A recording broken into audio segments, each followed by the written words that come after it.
If I may renew a theme I spoke to earlier, I have a bit more to say about early boarding on the airlines. It's not just favoritism to the disabled that bothers me, that's unfair enough.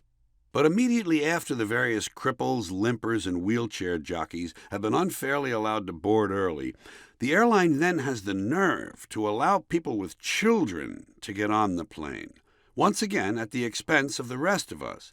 I do not understand this policy at all. Why should people board early simply because they have children? What's so special about having kids?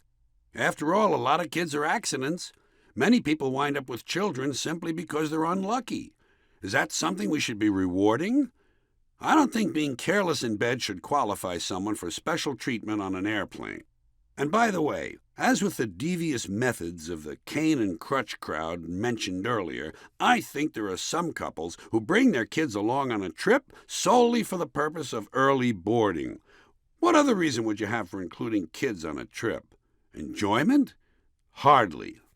In fact, and this may seem extreme to some, it's my conviction that there are some couples who have intentionally gotten married and had families specifically for the purpose of getting on the plane early.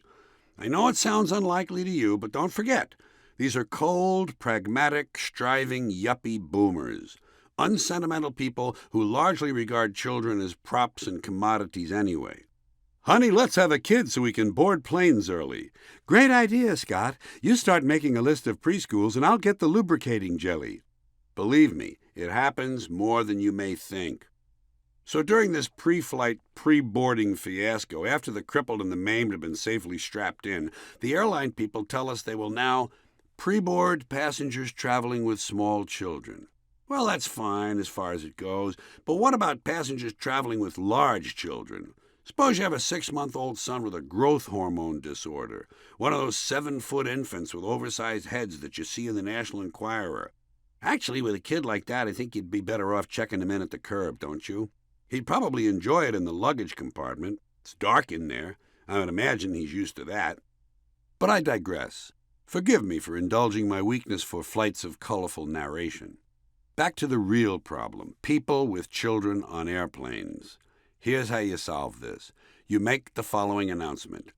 Ladies and gentlemen, this is a pre-boarding announcement only. We would like to address those of you who, both today and in your lives generally, find yourself burdened with needy and annoying children.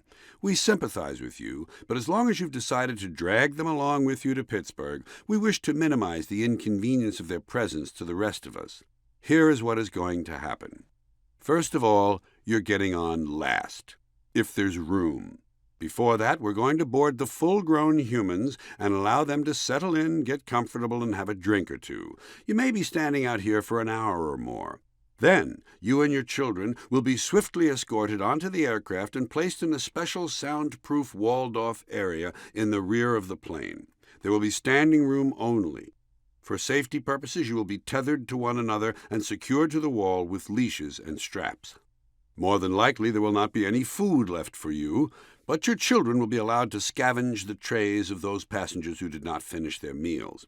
Aside from that food service, you will be left alone and expected to keep the children quiet. And now, we ask that you please gather your precious creatures around you, and when you hear the whistle, see to it that they move smartly and swiftly onto the plane, remaining quiet and avoiding any eye contact with grown-ups. Thank you for flying the friendly skies of sensible airlines. I don't often talk about my own experiences. It's not my style. But I had a recent incident in traffic that I'd like to tell you about. And before I begin, there are a couple of things you ought to know about me. I drive kind of recklessly, I take a lot of chances, I never maintain my vehicles, and I don't believe in traffic laws. And so, because of these practices, I tend to have what a picky person would probably refer to as a lot of traffic accidents. And wouldn't you know, last week I ran over a sheep. Or possibly I ran over a small man wearing a sheepskin coat. I'm not sure, really, because I didn't stop. That's another rule of mine. I never stop when I have a traffic accident. Do you? No, you can't. Who has time? Not me. If I hit something or I run somebody over, I keep moving, especially if I've injured someone. I refuse to involve myself in other people's injuries. I'm not a doctor. I've had no medical training. I'm just another guy out driving around looking for a little fun, and I can't be stopping for everything. Let's be logical. If you stop at the scene of the accident, all you do is add to the confusion. These people you ran over have enough troubles of their own without you stopping and making things worse. They've just been involved in a major traffic accident. The last thing they need is for you to stop, get out of your car, go over to the wreckage, and start bothering them with stupid questions. Are you hurt? Well, of course they're hurt. Look at all the blood. You just hit them with 1.5 tons of steel. Of course they're hurt. Leave these people alone. Haven't you done enough? For once in your life, do the decent thing. Don't get involved. Look at it this way. It's none of your business in the first place. The whole thing took place outside of your car. Legally speaking, these people were not even on your property at the time you ran them over. They were standing in the street. That is city property. You are not responsible. If they don't like it, let them sue the mayor. And besides, the whole thing is over now. It happened back there, behind you. For God's sake, stop living in the past. Do yourself a favor, count your blessings, be glad it wasn't you. As it is, there's probably a substantial dent in your fender. So be satisfied, my friend. You got off easy. And I'll give you a practical reason not to stop. If you do stop, sooner or later the police are going to show up. Is that what you want? Waste even more of your time standing around with a bunch of worthless civil servants, filling out forms, answering a lot of foolish questions, lying to the authorities? And didn't anyone else see this accident? Are you the only one who can provide information? Surely the people you ran over caught a glimpse of it at the last moment. So let them tell the police what happened. They were a lot closer to it than you were. There's no sense in having two conflicting stories floating around about the same dumbass traffic accident. Things are bad enough. People are dead. Families have been destroyed. Time to get moving. Chances are you're late for dinner as it is. Now, folks, there are two sides to this. Helping people by leaving them alone when they're injured is one thing. That's my altruistic side. People need to be self-reliant, and I want to do what I can to foster that. But it's often hard for me to drive away from a nice, fiery accident scene, because I have a self-indulgent side too, and that needs to be honored. And so, on the other hand, if I'm out driving, enjoying a lovely day, and I see a traffic accident, just see a traffic accident, one that I'm not involved in, I stop immediately. I want to get a good look at what's going on. I enjoy that sort of thing. If people are injured, I want to take a look. I am Curious George. Of course, the police don't like that. They say you're rubbernecking and blocking traffic. I say, never mind that rubbernecking shit. I want to take a look. My philosophy? I'm never too busy that I can't stop to enjoy someone else's suffering. I'm looking for a little entertainment. To me, traffic accidents are one more form of entertainment. You want to hear my dream accident? 2 buses and a chicken truck getting hit by a circus train in front of a flea market. Entertainment. I'm looking for an antique lamp sticking out of a clown's ass. If I'm going to take the time to stop, I expect a couple of fucking laughs. And if the traffic situation is such that I can't quite see what's going on, can't get a good enough look, I'm not the least bit shy about asking the police to bring the bodies over a little closer to the car. Pardon me, officer. Would you fellows mind dragging that twisted-looking chap over here a little closer to the car, please? My wife has never seen anyone shaped quite like that. Look at that, Sugar Lips. Those are his testicles hanging from the rearview mirror. Thank you, officer. That will be all now. You can throw him back on the pile. We'll be moving along. And off we go, out onto the highway, looking for a little fun. Perhaps a flatbed truck filled with human cadavers will explode in front of a Star Trek reunion. One can only dream and hope.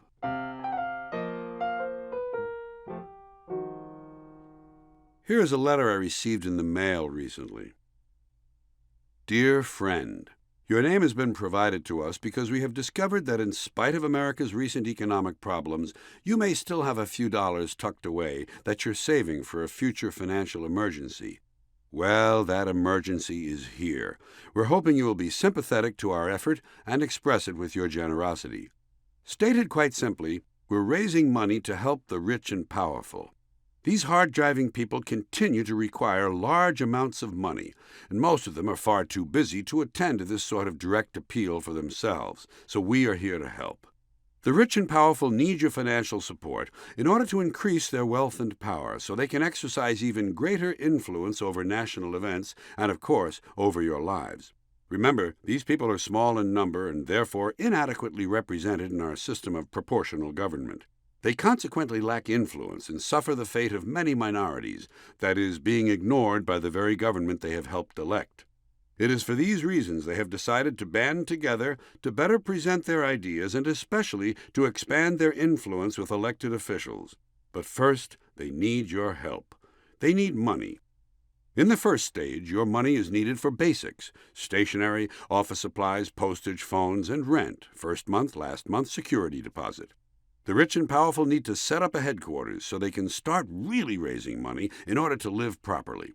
But once they reach that level, that doesn't mean your job is done. Not at all. In fact, once things are running smoothly, there'll be a continuing and even greater need for more and more of your money in order to provide all of the expensive clothing, imported cars, fine jewelry, gourmet foods, and exotic pets that these people require.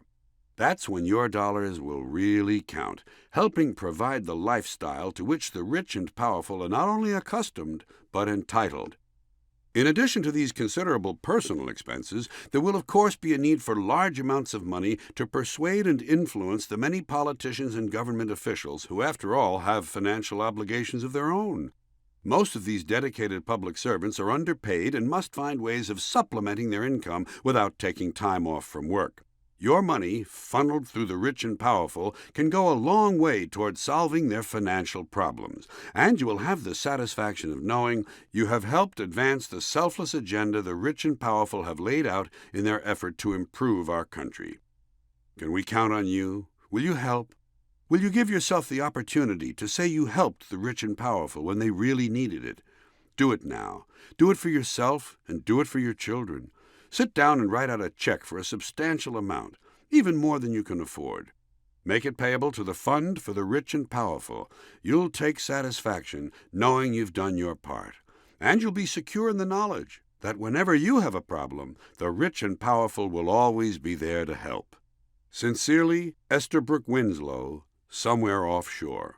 P.S. Your canceled check is your receipt. Bob calling. Bob dials a number. Hello? Hi, is this Don? Yeah? Hi, Don, this is Bob. Oh, hi, Bob. Hi. Well, I guess I'll let you go now. Bye.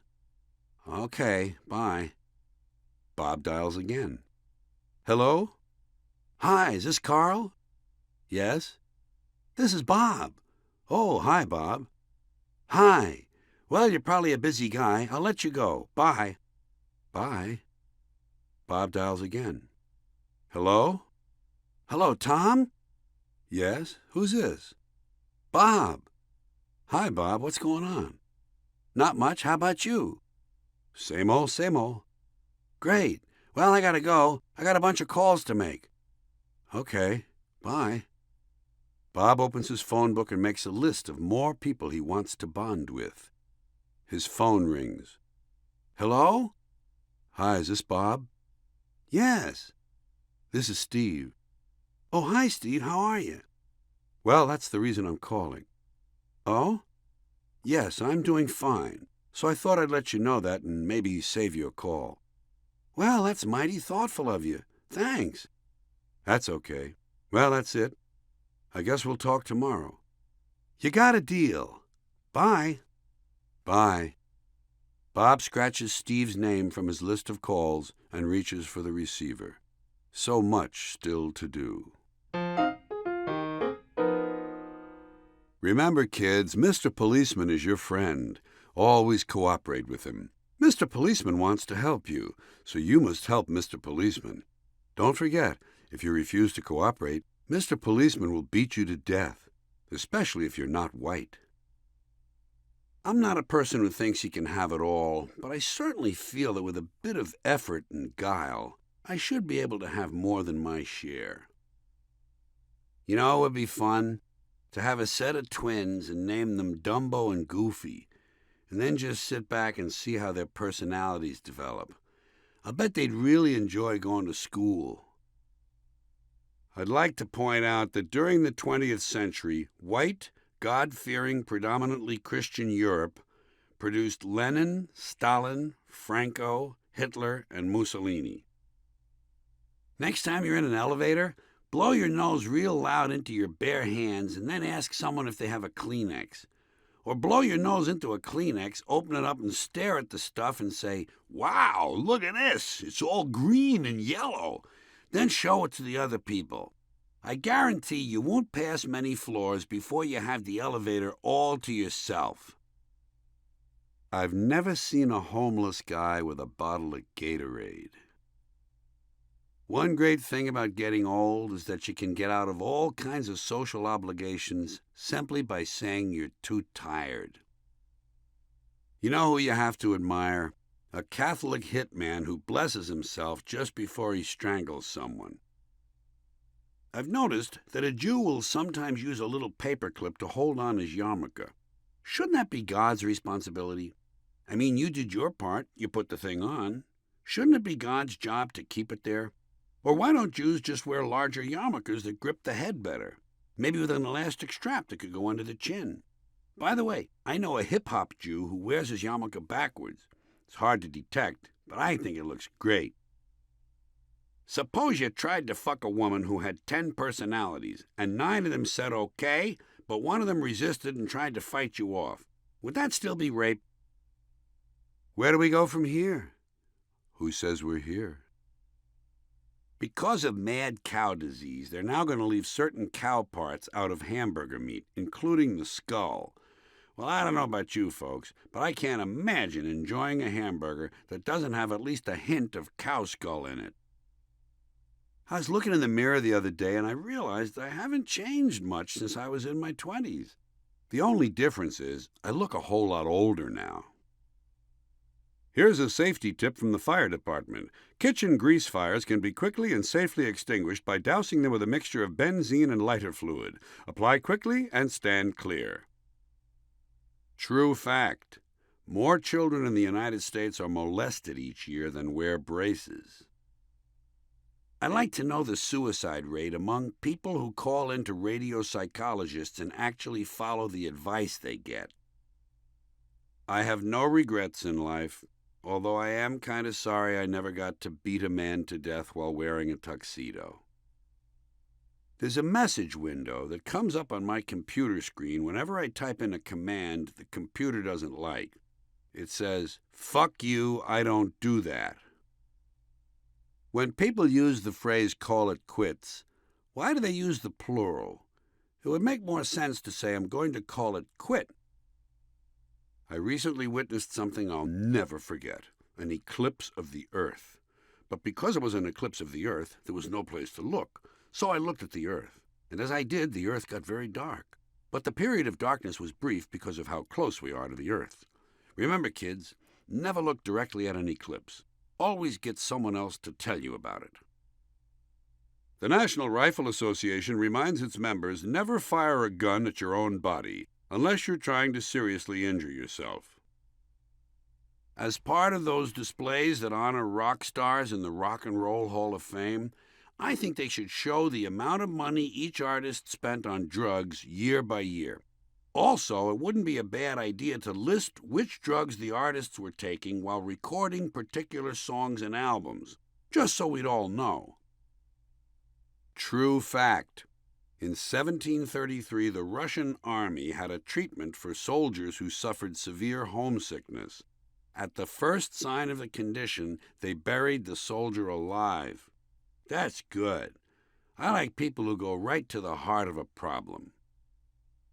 Do you have any perfectly good possessions you don't need? Send them to Ill Will Industries, where our completely healthy and able-bodied employees earn money by breaking things and rendering them useless. Call Ill Will. Help those who are already doing fine. I'm in favor of anything that destabilizes the Republic. Regarding the Menendez brothers, my opinion is that you can rarely get two kids to agree to kill their parents unless the parents really deserve it. True fact. Purina now has a cat food made especially for cats who live indoors. Indoor cat food for indoor cats. Meanwhile, I'm sure you're aware that some human beings have no food at all. The worst thing about email is that you can't interrupt the other person. You have to read the whole fucking thing and then email them back, pointing out all their mistakes and faulty assumptions. It's frustrating and it's time-consuming. God bless phone calls. I cannot understand a grown man whose name is Fuzzy and who actually allows people to call him that. Do these guys really introduce themselves that way? Hi, I'm Fuzzy. If some guy said that to me, I'd say to him, well, you don't look very fuzzy to me. If you vote once, you're considered a good citizen. If you vote twice, you face 4 years in jail. In this country, alcohol is hardly ever seen as a drug problem. Instead, we think of it as more of a driving problem.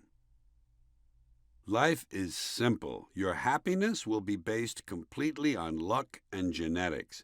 Everything comes down to luck and genetics. And when you think about it, even your genetics is luck. Seems as though I never get to do the foxtrot anymore. What's going on with these people who tell you to have a safe trip? I would never tell a person that, because if they died, it would really feel creepy. If I had been in charge of reorganizing the government's security agencies into a homeland defense organization, I would have divided the responsibilities into 2 agencies. The Bureau of What the Fuck Was That? And the Department of What the Fuck Are We Gonna Do Now?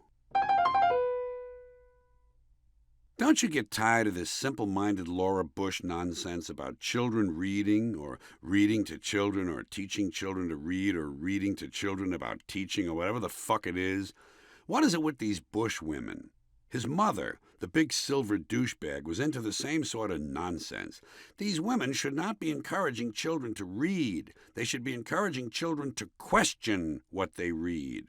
Content is far more important than the mere act of sitting with your mother and dragging your eyes across text. By the way, I noticed that apparently the idea of teaching children to read didn't work when Barbara tried it on George. Not all the political manipulation of language is done by the big bad politicians. A lot of it comes from people who think of themselves as good and virtuous. The politically active, activists, as opposed, I guess, to pacifists, who should not be confused with pacifists, who are, after all, quite often activists. Let's start with faith-based, which was chosen by right-wing holy people to replace the word religious in political contexts. In other words, they've conceded that religion has a bad name. I guess they figured people worry about religious fanatics, but no one's ever heard of a faith-based fanatic. And by the way, none of the Bush religious fanatics will admit this, but the destruction of the World Trade Center was a faith-based initiative. A fundamentalist Muslim faith-based initiative. Different faith, but hey, we're all about diversity here. The use of faith-based is just one more way the Bush administration found to bypass the Constitution. They knew Americans would never approve of government-promoted religious initiatives, but faith-based? Hey, what's the problem? The term faith-based is nothing more than an attempt to slip religion past you when you're not thinking, which is the way religion has always slipped past you. It deprives you of choice. Choice being another word the political speech manipulators find extremely useful. School choice, and the more sophisticated version, parental choice, are code phrases that disguise the right wing's plan to use government money to finance religious education. If you hear the word voucher, watch out for the religious right. Again, though, be alert for the more sophisticated term for vouchers, opportunity scholarships. It's impossible to mention the word choice without thinking of the language that has come out of the abortion wars. Back when those battles were first being joined, the religious fanatics realized that anti-abortion sounded negative and lacked emotional power. So they decided to call themselves pro-life. Pro-life not only made them appear virtuous, it had the additional advantage of suggesting their opponents were anti-life, and therefore pro-death. They also came up with a lovely variation designed to get you all warm inside, pro-family.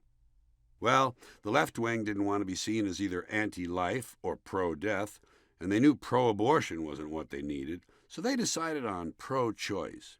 That completed the name game and gave the world the now classic struggle, pro-choice versus pro-life. The interesting part is that the words life and choice are not even opposites, but there they are, hanging out together, bigger than life. And by the way, during this period of name choosing, thanks to one more touch of left-wing magic, thousands of abortionists' offices were slowly and mysteriously turning into family planning clinics.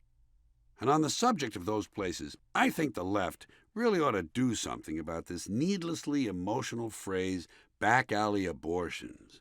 We don't want to go back to the days of back alley abortions. Please. It's over-descriptive. How many abortions ever took place in back alleys? Or, in places where the entrance was through a back alley. Long before Roe versus Wade, when I was a young man, every abortion I ever paid for took place in an ordinary doctor's office in a medical building. We came in through the front door and took the elevator, the three of us. Of course, as we were leaving, the elevator carried a lighter load. Then there's the fetus-unborn child argument. Even leaving aside personal feelings, the semantics of this alone are kind of fun to unravel. To my way of thinking, whatever it is, if it's unborn, it's not a child. A child has already been born. That's what makes it a child. A fetus is not a child because it hasn't been born yet. That's why it's called a fetus. You can call it an unborn fetus if you want. It's redundant. But you can't call it an unborn child because, not to belabor this, to be a child, it has to be born. Remember? The word unborn may sound wonderful to certain people, but it doesn't tell you anything. You could say a Volkswagen is unborn, but what would it mean? The fanatics have another name for fetuses. They call them the preborn. Now we're getting creative. If you accept preborn, I think you'd have to say that at the moment of birth, we go instantly from being preborn to being pre-dead. Makes sense, doesn't it? Technically, we're all pre-dead. Although, if you think about it even harder, the word pre-dead probably would best be reserved for describing stillborn babies, the postborn pre-dead. By the way, I think the reason conservatives want all these babies to be born is that they simply like the idea of birth. That's why so many of them have been born again. They can't get enough of it. Here's some more left-wing nonsense, this time from the environmentalists. The folks who gave us the rainforest. Save the rainforest. They decided to call it that because they needed to raise money, and they knew no one would give them money to save a jungle. Save the jungle doesn't sound right. Same with swamp. Save the swamp. Not gonna work. Swamp became wetland. Nicer words, sounds more fragile. Save the wetlands. Send money. But I think the environmentalists still have their work cut out for them when it comes to global warming and the greenhouse effect. As I see it, these terms are far too pleasant for people to get all worked up about. For one thing, global is too all-embracing for Americans. It's not selfish enough. Isn't globalization that thing that's been stealing our jobs? Global doesn't make it. And warming is such a nice word. Who wouldn't want a little warming? Similarly, greenhouse effect will never do. A greenhouse is full of plants and flowers, full of life and growth. Green equals life. House equals shelter. The greenhouse effect sounds like something that gives you life and shelter and growth. You're never going to turn something like that into a villain.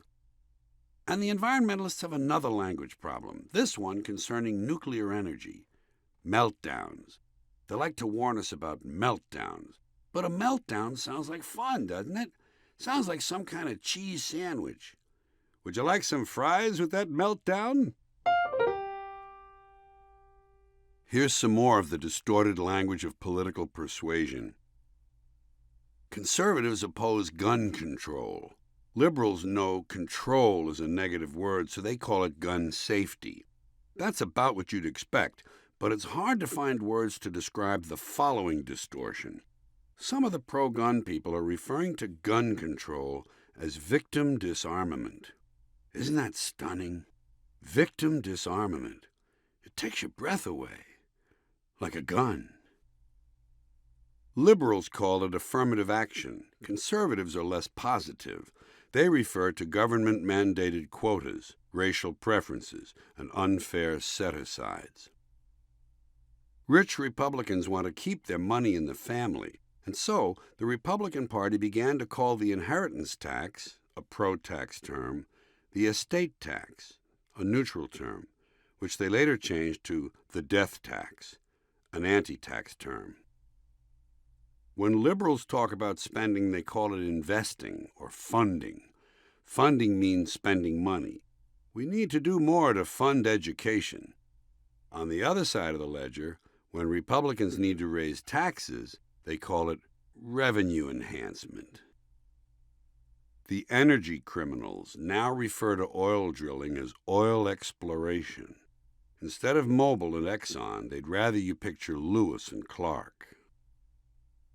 When the original Enron story was developing, Bush's people referred to the crimes as violations. They said a review might be necessary, but not an investigation. So I guess if the other guys do it, it's a crime that should be investigated. But if your guys do it, it's a violation that should be reviewed. Liberals call it global warming. Conservatives call it climate change. If you want the individual to sound shady and suspicious, you call him an Iraqi. If you want to upgrade him a bit, he becomes an Iraqi American. If you're trying to clean him up completely, you call him an American citizen of Iraqi descent. When people came to this country primarily from Europe, they were called immigrants and refugees. As they began arriving from Latin America and the Caribbean, we started calling them aliens. Some of them are here illegally. Those in this country who sympathize with that group don't call them illegal aliens. They refer to them as undocumented workers or guest workers. Sometimes they're identified by the purely descriptive term, the newly arrived. Most favored nation trade status was considered too positive a term for China, so it was decided instead to call it normal trade relations. Aside from the language, there's no difference between the two policies. The Nazis referred to the extermination of the Jews as special action. In their version, the Jews were not killed. They were resettled, evacuated, or transferred, and the dead were referred to as the no longer relevant. In Palestine, Arabs refer to the areas Jews have taken over as occupied territories. Jews call them disputed areas. The Israelis call their assassinations of Palestinian leaders focused thwartings, pinpoint elimination, and preventive measures. At one time in Iraq, Saddam Hussein called the hostages he was holding his guests. Countries we used to call rogue nations are now referred to as nations of concern, so we can talk to them without insulting them outright. But as a result of bad behavior, North Korea has been downgraded from a state of concern to a rogue state. Likewise, failed nations are now called messy states. Underdeveloped countries have also been upgraded. They're now developing nations. And finally, during the election that defeated Manuel Noriega in Panama, there were groups of thugs that wandered around beating and killing people and looting stores. They called themselves dignity battalions. If you enjoyed my earlier description of my new system for wishing people a nice day, perhaps you'll be interested in the following equally innovative method I employ in similar situations. The difference is that this attempt to relieve the tedium of short exchanges involves the replies I give as opposed to the good wishes I offer. As an example, when someone asks me how I am, I try to make my answer as specific as possible. I'm not the type to toss off a casual, "I'm fine." I take care to express my exact condition. And thanks to my creative flair, I can choose from a number of options. If I'm in a self-protective mood, a simple guardedly well often does the job. I find also tentatively keen doesn't give too much away. Of course, if there's the least bit of doubt, I simply rely on my old standby, the ever-cautious, I'm fairly well, comparatively speaking. That works nicely, especially if I feel I genuinely have something to hide. If I wish to be a little more open, I'm semi-dandy, thank you for inquiring, is effective and has the added advantage of acknowledging the other person's contribution to the exchange. By the way, should it be one of today's trendy kids, I'm quick to drop a hip and with it moderately neato, in order to show that I'm really a cool guy and not just some old fuddy-duddy. Once again, with moderately neato, I reveal only a limited bit of information. But sometimes I'm having one of my really great days, and I'm in a jaunty and expansive mood. In these situations, I tend to throw caution to the wind and express my full feelings. Innocently enough, some person will inquire, "How are you?" And he has no idea what's coming. So I give him both barrels. I lean forward, look him squarely in the eye, and hit him with a quick and cheery, "I'm good, well, fine, keen, dandy, swell, and excellent, and might I add, fabuloso." Believe me, I've bowled over more than one unsuspecting inquirer with this sudden volley of positive energy. Just so you know, I'm prepared for other situations as well. If someone says, "Have a nice weekend," I never say, "You too," because I never know if, perhaps by the time the weekend rolls around, I will have other plans for that person. Come Friday, I may wish to have them slain. And I never say a Merry Christmas to you and yours. I don't like the possibilities suggested by that use of the possessive pronoun yours. One never knows when the other person may be a slave owner. I certainly wouldn't want to encourage that sort of behavior. One last thing. My stingingly clever remarks sometimes extend to retail encounters. When the supermarket checkout person asks, "Paper or plastic?" I often say, "Woven silk," just to keep him on his toes. Rolled steel is not a bad answer either. I'm happy to pass along to you these methods of mine for making the world a better place. I hope you use them wisely, and may I be so bold as to say, have an excellent immediate future. I find it bothersome that on some radio and TV interview shows, once the host says, "Thank you for being here," the guest always thinks he has to say, "Thank you for having me." It's not necessary. All that's needed is a simple, "You're welcome," or "Nice to be here." Having people on is what they do on interview shows. They're looking for guests all the time. There's no need to thank them. And the same is true of radio call-in shows. The people who call in say, "Thank you for taking my call." Why do they bother? Think about it. Taking calls is what these shows do. They're call-in shows. They take calls. That's their function. Why thank them for doing what they can't avoid? It bothers me that people even think they need to say these things. It's all very insincere. And on the subject of insincerity, let's not forget the nonsense that telephone operators are ordered to say by their corporate drone bosses. Keeping in mind, of course, that telephone operators are not operators anymore. They're attendants, telephone attendants, or telephone representatives. I've also heard them called communications facilitators and customer care professionals. Anyway, these operators used to say, "Who did you want to speak with?" Now it's, "How may I direct your call?" I don't like that. It sounds artificial, and it has a ring of self-importance. How may I direct your call? Jesus, everyone wants to direct. It's not just actors anymore. And when you tell them who you're trying to reach, they say, "Thank you, it's a pleasure to forward your call." Sounds polite, doesn't it? It's not. It's insincere. And on the subject of telephone operators, another complaint I have about these people takes me back to my original point, the unnecessary overuse of "thank you." These days, I think there are far too many thank yous being thrown around on the telephone. Thank you for this, thank you for that, thank you for something else. I find myself being thanked for everything I do, and then some. I recently called a friend who was staying at the Marriott. He was staying at the Marriott. I called him there, at the Marriott. I intentionally dialed the number of the Marriott. because that's where I expected him to be. The connection went through. Guess what the operator said? Right. Thank you for calling the Marriott. Well, what did she think I was going to do? Call the Hyatt? He was staying at the Marriott. Wouldn't do me much good to call the Hyatt. We all know what they're going to say. Thank you for calling the Hyatt. They even thank you for doing things you can't avoid. Did you ever have an operator say, thank you for calling the operator? I've had that happen. Well, who did she think I was going to call? The night watchman? Chairman of the board? Jesus. Thank you, thank you, thank you. It's annoying. One time at a hotel, I wanted to get my car. Naturally, I needed to call valet parking.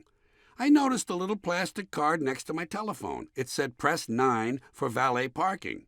I was about to press 9, but then I noticed I didn't have to press 9 because right there on the phone, one of the speed dial buttons had a little picture of a car next to it, and it said valet parking. So I pushed that button, the one that said valet parking, the one with the picture of the car. Somebody answered. You know what he said? Right. Thank you for calling valet parking. Well, fuck. Didn't he know that if a guest wants to retrieve his car, he more or less has to call valet parking? That's where the cars are. And doesn't he know the designers of hotel telephones have gone to a great deal of trouble to make it easy for people to get their cars? I had simply taken advantage of their skills. I had called valet parking by pressing a single button, a button marked with a little picture of a car. And I can assure you, folks, if I had thought for even a split second that valet parking didn't have my car, for instance, if I'd thought the bartender had it, I would have called the cocktail lounge. I would have pressed the little button with the picture of the martini next to it, which of course would have given the bartender a chance to say, thank you for calling the cocktail lounge. One further complaint. These days, if I call a hotel from the outside, the telephone operators waste an awful lot of my time. Hello, thank you for calling the Lincoln Plaza Hotel Resort and Conference Center. My name is Tanisha. Have a nice day, and how may I direct your call? And I say, I'll have to get back to you. I forgot why I called. Sometimes just to scare the operator, I'll sob. It's too late. He died. Thank you, thank you, thank you. It's too much.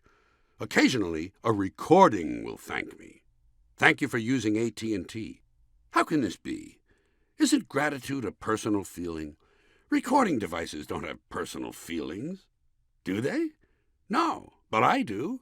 And I feel this showy hyper-politeness must be stopped. Thank you for listening this far. Wouldn't it be interesting if the only way you could die was that suddenly your head blew up? If there were no other causes of death, everyone died the same way? Sooner or later, without warning, your head simply exploded. You know what I think? I think people would get used to it. I believe people can learn to take anything in stride if they think it's unavoidable. Picture a bunch of guys singing Happy Birthday. Happy birthday to you. Happy birthday to you. Happy birthday, dear Charlie. Boom! And Charlie's head blows up. But all the candles go out, so it's actually a form of good luck. And everyone applauds. Of course, there'd be an occasional downside. God, another head? That's 2 this week. I just had this suit cleaned. But we'd learn to deal with it. Let's say you were sitting in a restaurant with your girlfriend, and the waiter was reciting the specials. Tonight we have the marinated bat nipples on a bed of lightly sautéed panda assholes. Boom! The waiter's head explodes. I'll bet you wouldn't miss a beat. Honey, did he say bat nipples or cat nipples? We better get another waiter. And some fresh salsa. I'm not eating this stuff. He was holding it when he blew. So anyway, I'm allergic to bat nipples. I think I might go with the free-range penguin dick. Or the deep dish moose balls. How about you? Wait, hold still. There's a little piece of eyebrow on your cheek. There, I got it. By the way, honey, what wine goes with brain? When I watch news tapes on TV of the Intifada from Palestine, and I see the Arab kids throwing stones at Israeli tanks, I always have fun watching for the kids who are left-handed, because left-handers have a kind of natural curveball. It's really interesting. I can't wait till Major League Baseball comes to the Middle East. Incidentally, I also noticed that Arab kids usually throw in a high arc, whereas the Catholic kids in Northern Ireland throw more of a line drive. Either way is all right with me, as long as they're accurate. Kids are great. Hi, I'm Bud, president and head doctor of Bud's Medical Center.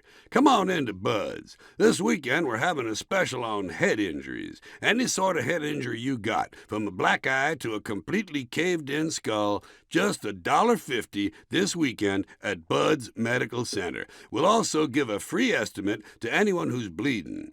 So if you're sick, injured, diseased, hurt, maimed, disfigured, or just plain don't feel good, come on into Bud's Medical Center.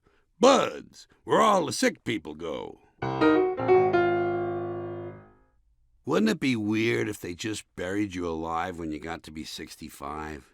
If that was the deal for everyone? Right after your 65th birthday party, they came and got you and dumped you in a big pit with a bunch of other people your age and threw in all your birthday presents and buried you all alive. Wouldn't that be weird?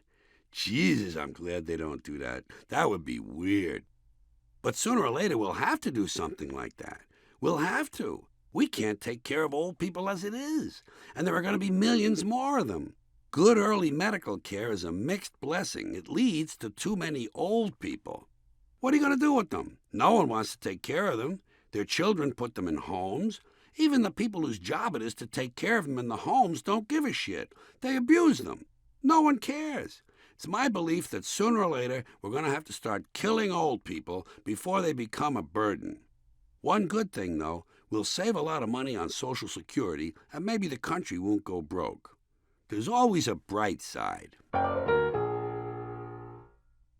The custom of observing a moment of silence before an athletic event to honor dead people strikes me as meaningless and arbitrary, because if you'll notice, only certain people get this special treatment. It's highly selective. Therefore, I've decided that someday, when the time comes that every single person in the world who dies receives a moment of silence, I will begin paying attention. Until then, count me out. It's ridiculous. Here's what I mean. Let's say you live in Cleveland and you decide to go to the Browns game. There you are in the football stadium with a hot dog and a beer, ready to enjoy the action, and a somber-sounding public address announcer interrupts the festivities, intoning darkly, "Now, ladies and gentlemen, we ask that you remove your hats and join us in observing a moment of silence for the 43 unattractive, mentally retarded, overweight Bolivian dance instructors who lost their lives this morning in a roller coaster accident at an amusement park near La Paz." Apparently, they all stood up on a sharp turn and went flying off, willy-nilly, into the cool, crisp morning La Paz air, and, being heavier than air, crashed through the roof of the fun house, landing on several clowns, killing them all and crushing their red noses beyond recognition. Snickering is heard in the crowd. The American announcer continues. And ladies and gentlemen, lest you think this amusing, lest you think this a time for laughter, I ask you please, to put yourself in the place of a bereaved Bolivian who may be seated near you this afternoon. Try reversing places. Imagine yourself visiting Bolivia and taking in a soccer game. Imagine yourself seated in the stadium with a burrito and a cerveza, ready to enjoy the action, and a somber-sounding Spanish public address announcer interrupts the festivities, intoning darkly, "Señores and señoritas, we ask that you remove your sombreros and join us in observing un momento de silencio for the 43 mentally retarded, overweight, unattractive American meat inspectors who lost their lives this morning in a Ferris wheel accident at a carnival near Ashtabula, Ohio." The Spanish announcer continues. Apparently, the huge wheel flew out of control, spinning madly, flinging the poor meat inspectors off willy-nilly into the hot, humid Midwestern air. And being heavier than air, they crashed through the roof of the carnival freak show, crushing the dog-faced boy and destroying many of his chew toys. And let's say as you sit there in La Paz listening to this, you find yourself seated next to some Bolivian smartass who's giggling and poking his friend in the ribs. May I suggest you'd be highly pissed at this lack of respect for Americans? And might I add, rightly so. And so, ladies and gentlemen, considering the many grieving Bolivians who may be seated among you today, and trying to keep in check that normal human impulse to laugh heartily when another person dies, let us try again, really hard this time, to observe a moment of silence for the 43 unattractive, mentally retarded, overweight Bolivian dance instructors who went flying willy-nilly off the roller coaster in La Paz, not to mention the poor unsuspecting clowns who at that time were innocently filling their water pistols. You can see the problem either announcer would face. The fans would simply not be able to get into it. But I understand that. I can empathize with the fans because, frankly, I don't know what to do during a moment of silence either. Do you? What are you supposed to do? What do they expect? Do they want us to pray? They don't say that. If they want me to pray, they should ask. I'll pray, but at least have the courtesy to make a formal request. But no, they offer no guidance, no instruction at all. I honestly don't know what to do. Sometimes I resort to evil thoughts. I wish my seatmates ill fortune in days to come. I fantasize about sitting naked in front of the Lincoln Memorial and becoming sexually aroused. I picture thousands of penguins being hacked to death by boatloads of graduate students. More often, though, I wind up bored silly, searching for something to occupy my thoughts. One time I inventoried the pimples on the neck of the man in front of me, hoping to find one with a hair growing through it so I could quietly pluck it out during the confusion of halftime. On a happier occasion, I once found myself staring at the huge but perfectly formed breasts of the woman to my left, her fleshy mounds rising and falling softly in the late October sun, and my thoughts turned tenderly romantic. Holy shit, look at the fucking knobs on her. Great fucking knobs. I think I'm going to go to the refreshment stand, buy myself a weenie, and hide it in my pants. Then, during halftime, I'm going to whip out the weenie and force her to watch while I eat the bun and stuff the weenie up my... Nah. She's probably one of them uptight chicks who think I'm weird. She doesn't know the problem is I'm shy. Those are my thoughts, and I can't help it. During a moment of silence, my imagination runs away with me. I don't know what to do. And why is it silence they're looking for? What good is silence? The ones being remembered are already dead. They're not going to wake up now. Why not a moment of screaming? Wouldn't that be more appropriate for dead people? Wouldn't you like to hear 60,000 fans screaming? Ah! It sure would put me in the mood for football. And one more criticism. Why honor only the dead? Why this favoritism? Why not the injured as well? There are always more injured than there are dead in any decent tragedy. What about them? And what about those who aren't dead or injured but are simply treated and released? How about, if not silence, at least a moment of muffled conversation for those who were treated and released? It's an honorable condition. Personally, I've always wanted to be treated and released. Usually I'm treated and detained. Perhaps it's for the best.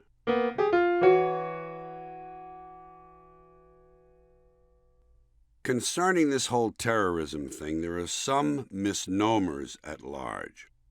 One of them is domestic terrorism. When they talk about domestic terrorism, they often cite the Oklahoma City bombing. But that wasn't terrorism. Terrorism involves a series of acts intended to put a civilian population in a state of panic, fear, and uncertainty in order to achieve some political goal. Oklahoma City wasn't terrorism. It was payback, revenge. Timothy McVeigh wanted to punish the federal government for what it did at Waco and Ruby Ridge. Revenge, not terrorism. Another one, terrorism expert. Television news channels will often present some guest they identify as a terrorism expert. But you can take one look at him and see that he's clearly not a terrorism expert. He's a guy in a suit who obviously works in an office. And I say he's not a terrorism expert. You want to know who's a terrorism expert? Osama bin Laden, Ayman al-Zawahiri, the people they hang around with. Those are the terrorism experts. Has this guy in the suit ever blown anyone up? No. So why is he a terrorism expert? I'm sure the TV people would say, well, because he's made a study of terrorism. Ah, I see. So really he's an expert in the study of terrorism, the subject of terrorism. But can he make a suicide vest? Fuck no. And if he can, he should make one, put it on, and press the button. Then he'll be a real terrorism expert, like those people he now only reads about. Here's another one. Suicide bomber. Nuh-uh. Sorry to disagree. It's anything but suicide. A person who commits suicide is someone who places no value on his life. My life is worthless. I'm going to end it. These so-called suicide bombers don't feel that way. They feel their lives are worth something, and that by giving them up, they make a statement to the world, furthering a cause they believe in deeply. In their eyes, their lives, when sacrificed, have value. And by the way, the suicide bombers themselves don't call it that. In a stunning example of euphemism, they call it a sacred explosion. Holy smoke! Then there's Bush's version, homicide bombers. And in spite of what Bush has been ordered to say, they're not homicide bombers. All bombings are intended to kill people, to produce homicides. Anyone who packs a bomb with nails and bits of steel and sets it off in a public place is hoping to commit homicide. This is true of any bomb. Whether you drop it out of an airplane or leave it on a doorstep, you're hoping to kill people. That's the purpose, killing people. In the case of these so-called suicide bombs, what's different is that the people setting them off are intentionally ending their own lives in the process. That's why we confuse the act with suicide. Human shields. During bombing raids in Iraq, the media like to say that Saddam Hussein used people as human shields. That's not accurate. Although it's true they were used as shields, the fact is they were humans already. So if these humans were used as shields, they were human shields. They weren't being used as human shields. Got that? Bush calls the Al-Qaeda people cowards and says they like to hide. Well, isn't that what the American Continental Army did during the American Revolution? Our beloved patriots? They hid. They hid behind trees. They came out, killed some British soldiers, and ran away, just like Al-Qaeda. That's what you do when you're outnumbered and have less firepower than the enemy. It's called trying to win. It's not cowardly. Bill Maher may have stretched the point a bit when he said that Air Force pilots who release their bombs from hundreds of miles away are cowards. Seems to me flying combat jets doesn't attract many cowards, but it's not nearly as courageous an act as deliberately strapping a bomb to your chest and heading for the disco with no intention of dancing. I will say this. Getting out of the Vietnam War through Daddy's connections and then not living up to your end of the bargain is probably a form of cowardice. Here's another misnomer. Heroes who died for their country. The Port Authority of New York and New Jersey said that changing the name of Newark Airport to Liberty International Airport would be a way of honoring the more than 3,000 heroes who died for their country in the World Trade Center. Pardon me for pointing this out, folks, but stock traders, clerks, receptionists, cooks, waiters, and building maintenance people in the World Trade Center didn't die for their country. They died because they went to work. Not one of them would have shown up for work that day if you had told them they would die as a result. Try to get your heroes straight. Not everyone who died in 9/11 was a hero. Hero is a very special word. That's why we reserve it for certain special people. Not every fireman and policeman who was on duty that day was a hero. The ones who risked or lost their lives trying to rescue people were heroes. They acted heroically. The others probably did a good job and were very helpful. But heroes? If everyone's a hero, then the word doesn't mean much anymore. And sooner or later we'll have to give the real heroes, the heroic ones, a new name to distinguish them from the rest of the pack. Too bad superheroes is already taken. Would have been perfect. But relax, folks. If I know us, mega hero can't be too far over the horizon. Although, to be honest, I kind of like the alliteration in hyperhero. Let's shoot for that. These anti-war demonstrators are really unimpressive people. They're against war? How groundbreaking. What a courageous stand. Listen, angry asshole, pick something difficult, like religion. Why don't you get out in the street and start marching around against religion, something that's really harmful to mankind? War is simply nature's way of doing things, of keeping down the count. Religion is the problem. Get rid of religion, and you've done the planet a favor. So how about getting out there next weekend and marching around with a sign that says, "Ho, ho, ho, religion must go"? Come on, protesters, show some balls. I can't understand what it is people like about John Wayne movies. I think they suck. I find him inauthentic. Sometimes when I'm clicking around the channels, looking for the least objectionable program, I come across a movie scene in progress. It's in black and white, it's clearly a Western, and it looks old enough that it could actually be fun to watch. I see guys like John Ireland, Barton McLean, Ward Bond, Anthony Quinn, Charles Bronson, Dan Duryea, Thomas Mitchell, Lee Van Cleef, and Brian Donlevy shooting each other, drinking and playing cards, and I get this great nostalgic feeling. Then John Wayne rides up, and I have to reach for the remote. It's a fucking shame. He spoils war movies in the same way. By the way, I feel the same about Jimmy Stewart. These people should not have been allowed to spoil so many perfectly good movies. Good afternoon, folks. This is Pedro Fleming. Welcome to Don't Ask the Doctor, America's only medical advice program based on questions that are not pertinent to the field of medicine. Here is our medical expert, Dr. Ned Gittles. How are you today, Doctor? Not bad, Pedro, considering all the sick people I see. How about you? Well, I have a malignant tumor inside my nose. Don't ignore that. Take some pills. Do you have any pills at home? Sure, lots of different kinds. Good, take some of them. That's my advice. And good advice it is. Well, let's get started. Here's a question from Elaine Trickler in Frog Balls, Tennessee. She writes, "Doctor, my car seems to hesitate a little when I accelerate from a red light, and I'm afraid it will stall. What should I do?" Don't ask me. That's right. Don't ask the doctor. How would he know? That's obviously a question for a mechanic. Righty-ho. For having her question used on Don't Ask the Doctor, Elaine Trickler will receive a free rectal thermometer by RectoSwell, the last word in rectal thermometers. See the new RectoSwell line of monogrammed thermometers at leading rectal equipment dealers in your area. Try Orifice Max or Brown's Personal Items for inside the rectum. RectoSwell is a good one, Pedro. Sometimes I use mine when I'm cooking a turkey. Great idea, Doctor. Well, folks, that's it for today. Tune in again tomorrow when Dr. Ned Gittles will answer the question, "How can I increase my soybean yield?"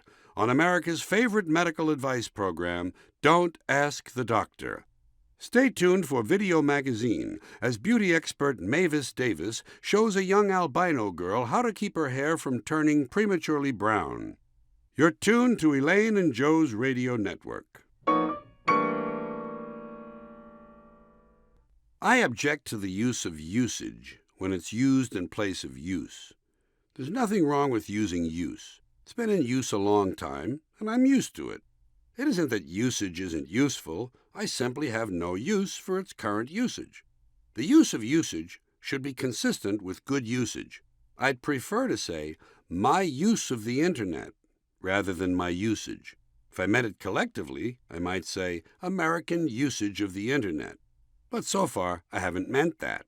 And as I'm using space on usage, I'll use some more on utilize. Using utilize instead of utilizing use is one of those attempts to make things sound more important than they really are. Sports announcers do that all the time. They misapply big words. He's not utilizing all his skills. They don't understand that an athlete doesn't utilize his skills. He uses them. The coach utilizes his players, but the players use their skills. Don't use utilize when you should be utilizing use. Another sports announcer crime is the use of the word differential when they mean difference. There was a 12-point differential at halftime. No, sorry, there was a 12-point difference at halftime. Differential is a mechanical or mathematical term, and by mathematical I don't mean Knicks 55, Pacers 43. Difference and differential are different. Go Knicks. It also annoys me that people sometimes claim to see a linkage when they actually see a link. I think link is fine. Linkage reminds me of my car's transmission. In fact, I think my car's linkage is located somewhere near the differential. Stoppage is another ungainly word. The most frequently heard euphemism for a labor strike is work stoppage. Apparently, labor strike sounded too Marxist for loyal Americans, but stoppage sounds like an obstructed bowel, and stoppage is much too close to sewage for my comfort. Usage, linkage, and stoppage remind me of outage. This is a word I simply dislike. It's an awkward, ugly word. Outage. It sounds like something that's done when a gay person's identity is revealed. But actually, its most frequent use is in describing a loss of electricity, power outage. We used to say power failure, but I guess Americans don't like to admit failure, even when it's manifest. Regardless, we ought to find a better way to answer the question, what happened to the lights? By the way, I recently heard the following sentence on CNN. Because of high winds, about 250,000 people in New England are without power. And I thought, gee, when you think about it, about 275 million people in the United States are without power. They just aren't aware of it. When reporting a bombing by some radical group, the news media will often inform us that no one has claimed responsibility. Why is this wording used instead of no one has taken credit? To save the feelings of the dead people's relatives? The people who did the bombing surely see it as a credit. Let them have their moment in the sun. Look at all the trouble they went to. Here's another gratuitous editorial appendage often heard on the TV news coverage of a fire or an accident. Luckily, no one was hurt. Or the good news is no one was injured. I consider those to be editorial comments. After all, I may not think it's such good news that no one was hurt. I'm entitled to decide for myself whether or not injuries to strangers are good or bad news. I may prefer hearing, it's a shame no one was hurt. It's entirely possible. Please save the commentary for the editorial page. And I could also do without these grim, mock-serious facial expressions and sad voices the television news people affect when reporting one of these so-called tragedies. Diane Sawyer is one of the worst offenders. She lowers her voice dramatically and puts on this really sad face and tells you all about the baby who died in a washing machine. If you weren't listening carefully, you'd think the goddamn tragedy happened to her. Is that good? I don't think so. Just let me have the news, please. I'll get Meryl Streep to handle the sad faces. Another empty sentiment concerning the death of people, you hear it on the news and you hear it in real life. Our thoughts are with the family. What exactly does that mean? Sympathies I can understand. Prayers, as ineffective as they are, I can understand. But thoughts? Why thoughts? What kind of thoughts? Just thoughts? Like, gee, he's dead. How does that help? When first reporting on Michael J. Fox's Parkinson's disease, one news lady announced that everyone's thoughts are with Michael. Well, I'm by no means happy that he's sick, and he happens to be one of the few celebrities I genuinely like. But to be perfectly honest with you, for most of the day, my thoughts were definitely not with Michael. I wish him well, and I admire the way he copes, but at any given moment, my thoughts are probably on Pussy. The satellite service I get has this great channel, Explicit TV. It's not nearly as limited in content as the standard channels you see. Here are a few excerpts from their program guide. Daytime drama. Harper Darrow and Mary Jane Crotchjockey star in the continuing story of hardship, sorrow, fear, pain, disillusionment, guilt, and suicide in a blue-collar family living in a run-down neighborhood. Don't miss the acclaimed daytime drama, Fuck This Shit. In tomorrow's episode, Velma is given a cesarean section by Nick and Artie, two neighbors who are handy with tools, only to discover she wasn't really pregnant. Partial nudity, heavy drinking, spousal abuse, despair, home improvement tips. A public service program. Every evening at 7:30, citizens and consumers get a chance to sound off and air their complaints. Don't miss Blow It Out Your Ass with Consumer Ombudsman Susan Dorkalot.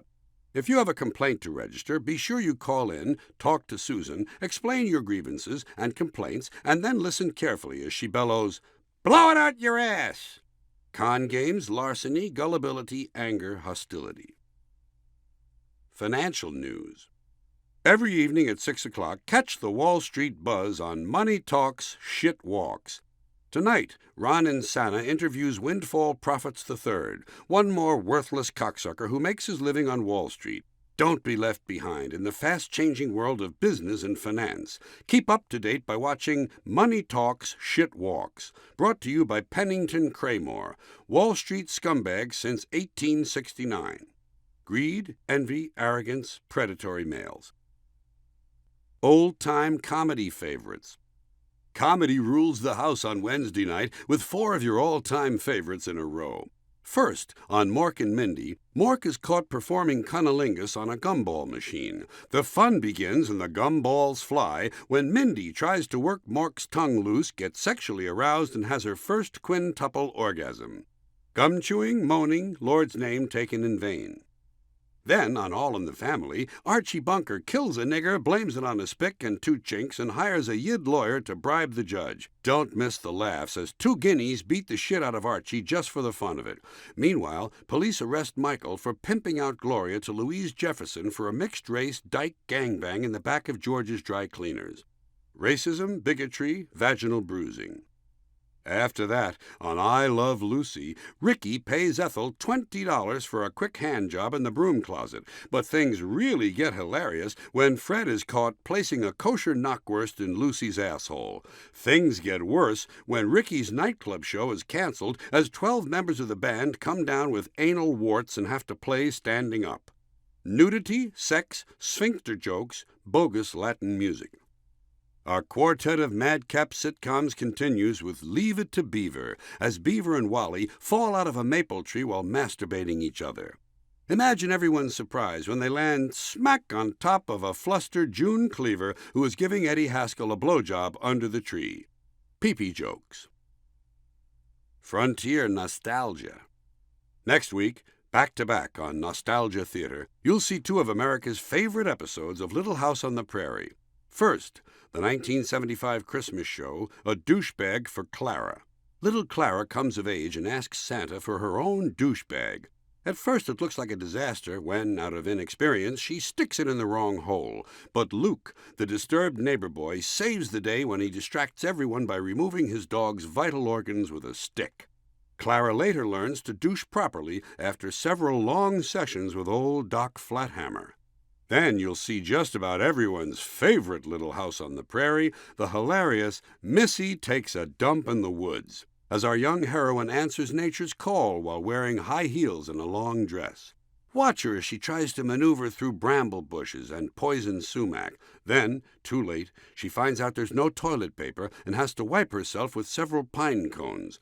The fun and the screaming begins when she unknowingly pulls the cones in the wrong direction.